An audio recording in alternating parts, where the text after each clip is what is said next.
बिस्मिल्लाहिर्रहमानिर्रहीम। अस्सलाम वालेकुम। आज हमारे पास जो अशरफ अली थानवी साहब है ना, इनकी अशरफ अल सुवानी यानी कि मोहम्मद अशरफ अली थानवी की यानी कि जो इनकी ज़िंदगी के ऊपर किताबें लिखी गई हैं ना, ये उसका कट्टा चट्ठा है। तो आपको बता दूं, ये किताब का फ्रंट पेज है, उसका ये दिखाया गया है, कवर वगैरह का सिस्टम है। तारा अशरफिया बरून बोड़ी गेट मुल्तान की इसकी छाप है जी, हमारे पास जो एडिशन पड़ा हुआ है। और हकीमुल उम्मत वगैरह और आगे अलकाबाद के साथ लिखा है मौलाना अशरफ अली थानवी। और ये किताब है जी इनकी, और ये सफ़र नंबर इसका 15 है और जिल्द नंबर अव्वल है। पढ़ेंगे क्या से यहाँ से। परवाह दाद साहब तोकीर और शालमी के दरमियान हम्मा पुख्ता सड़क है, शहीद हुए और वहीं पर पीर समाउद्दीन साहब के मज़ार के पास दफन हो गए। शुरू में बहुत अरसा तक उनका उर्स भी होता रहा। ये देवबंदियों का ठेकेदार है जी बाबा, इसके उर्स चलते रहे हैं।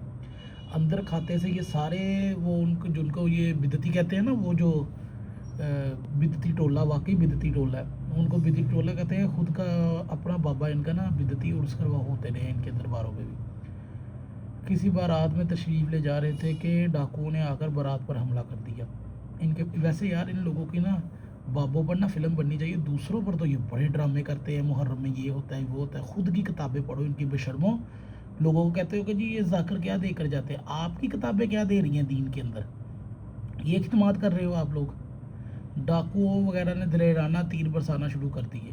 डाकुओं यानी कि उस वक़्त में शायद तीर वगैरह थे, बेसर उस्मानी थी, मुकाबले में शहीद हो गए और हदीस शरीफ के मिस्ताक हो गए।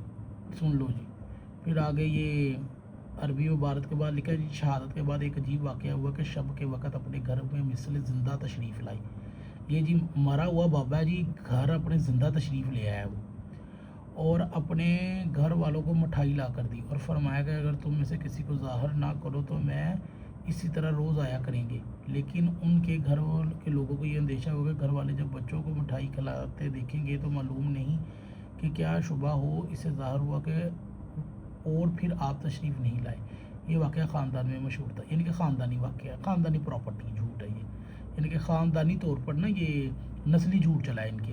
तो ये है जी इनका अशरफ अली थानवी मिठाइयाँ लेकर कब्रों से निकल कर बाहर आता रहा है। ठीक है, अपने बाबे निकल आए कब्रों से अंदर, तो ख़ानदानी झूठ है। ये लोगों के बेवकूफ़ बनाने के ना तरीके हैं इन लोगों के। किताबें छापी हुई हैं अपने बापों के ऊपर, और इन लोगों को ना दूसरों को दीन समझ नहीं आता। शिया पर इतराज़ करते हैं, मुहर्रम में सारा दिन बकवास और भोंकते हैं। कभी ये वाक़यात भी अपने लोगों को बताओ ना कि अपनी किताबों के अंदर ये एडिशन छाप कर ये करतूत लिखे हुए हैं। अशरफ अली थानवी कब से मिठाइयाँ बांटने लग पड़ा। कोई खुदा का खौफ खाओ, झूठ के भी कोई पाँव होते हैं यार। क्या आप लोगों ने तमाशा बना कर रखा हुआ है अपनी किताबों का। अगर तुम्हारी किताबें खोले ना तो ये गंद लिखे हुए हैं। ये इससे कौन सा दीन की तुम खिदमत कर रहे हो, ये बताओ तुम लोग। तो खुदारा कुछ शर्म करो यार। ये क्या आप लोगों ने अपनी किताबों में लिखा हुआ है। दूसरों को कहते हैं, दूसरों की किताबों के हवाले भी झूठे, तर्जमे भी खुद बनाकर खुद ही झूठे बना के पेश कर देते हो, और खुद की अपनी किताबों के तर्जमे लिखे हुए पढ़कर ये शर्मिंदा नहीं होते। तो ये है जी, अब आपका अशरफ अली थानवी, आपकी किताबें, आपकी छापें, ये किताब है जी। पूछो इन देवबंदियों को कि भाई ये कौन सी मिठाई के वाक़यात है। आपका पीर देवबंदी निकल कर लोगों को मिठाइयाँ बांट रहा है और आप दूसरों को शिरक बिदअत के फतवे तकसीम करते हो। अगर आपको वीडियो अच्छी लगे तो ज़रूर किसी देवबंदी को सेंड कीजिएगा।